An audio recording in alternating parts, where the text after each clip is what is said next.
السلام عليكم ورحمة الله وبركاته. أهلا بيك في لحظة جديدة من لحظة طمأنينة، راحة البال.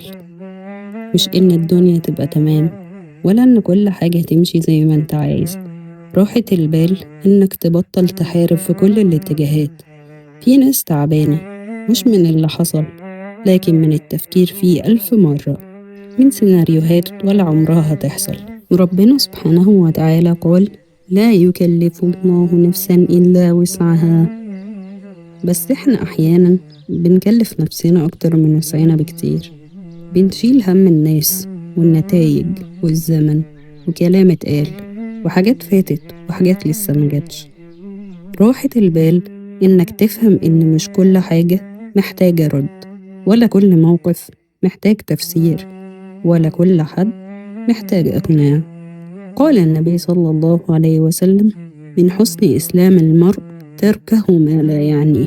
قد إيه الحديث ده لو اتطبق هيشيل حمل سنين. راحة البال إنك تبطل تحاسب نفسك على حاجات خارجة أصلا عن إرادتك. مش كل خسارة فشل، ومش كل تأخير عقاب، ومش كل وجع علامة غضب. ربنا قال سبحانه وتعالى: لكي لا تأسوا على ما فاتكم ولا تفرحوا بما آتاكم. يعني لا تحترق على اللي راح، ولا تتعلق قوي باللي جاي. توازن هو راحة البال. راحة البال إنك تتصالح مع فكرة إن في حاجات مش هتتفهم دلوقتي، وإنك مش مطالب تفسر كل حاجة ولا تقفل كل ملف. قال الله سبحانه وتعالى: وما أوتيتم من العلم إلا قليلا. يعني طبيعي تحس بالحيرة، مش ضعف، ده إنسانية. حتى سورة الكهف لو اتمعنت فيها واتأملت هتلاقي كلها حاجات حصلت وأصحابها معرفوش إيه السبب. سواء أهل السفينة اللي اخترقت وكان ملك بيأخذ كل سفينة غصبة، وسواء الأبوين اللي اتقتل ابنهم عشان كان هيكفرهم من كتر تعبه، وسواء السور اللي كان تحته كنز للغلامين فأقاموا سيدنا موسى عليه السلام وسيدنا الخضر عشان يحافظ على الكنز. راحة البال إنك تعمل اللي عليك وتقف، مش تكمل جلد ولا لوم ولا إعادة تشغيل الألم. وفي حديث قدسي قال الرسول صلى الله عليه وسلم عن ربنا: يا عبادي إنكم تخطئون بالليل والنهار وأنا أغفر الذنوب جميعا. يعني ربنا عارف ضعفك، مش مستني منك الكمال. راحة البال مش إنك تبقى أقوى، لكن إنك تبقى أهدى.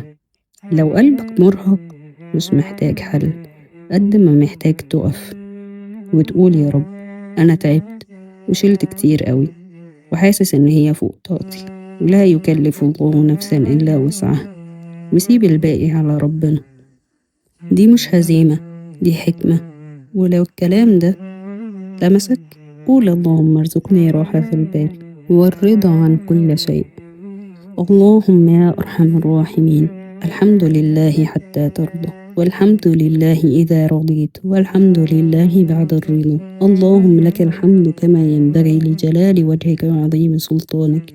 اللهم صل على محمد وعلى آل محمد كما صليت على إبراهيم وعلى آل إبراهيم في العالمين إنك حميد مجيد. وبارك على محمد وعلى آل محمد كما باركت على إبراهيم وعلى آل إبراهيم في العالمين إنك حميد مجيد.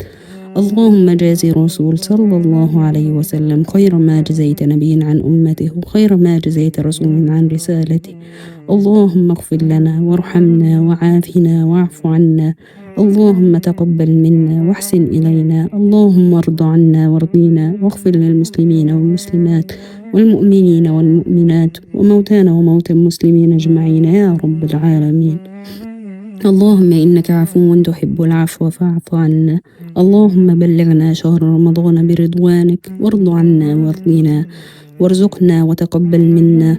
اللهم حبب إلينا الإيمان وزينه في قلوبنا، وكره إلينا الكفر والفسوق والعصيان، واجعلنا من الراشدين. اللهم ارزقنا راحة القلب والبال يا رب العالمين، واجعلنا من سعداء الدنيا والآخرة. وصلى اللهم وبارك على سيدنا محمد وعلى آله وأصحابه أجمعين وعلى من تبعهم بإحسان إلى يوم الدين. قول آمين واكتبها في الكومنت، واستنانا في لحظة طمأنينة جديدة. وما تنساش تشير الفيديو، وتنساش تفعل الجرس عشان يوصلك كل جديد من لحظة طمأنينة. واستناني في الحلقة الجاية، محاسبة النفس مش عشان نجلدها لكن عشان نفهمها. وشكرا ليك، وصلي على اللي هيشفع لك. والسلام عليكم ورحمة الله وبركاته.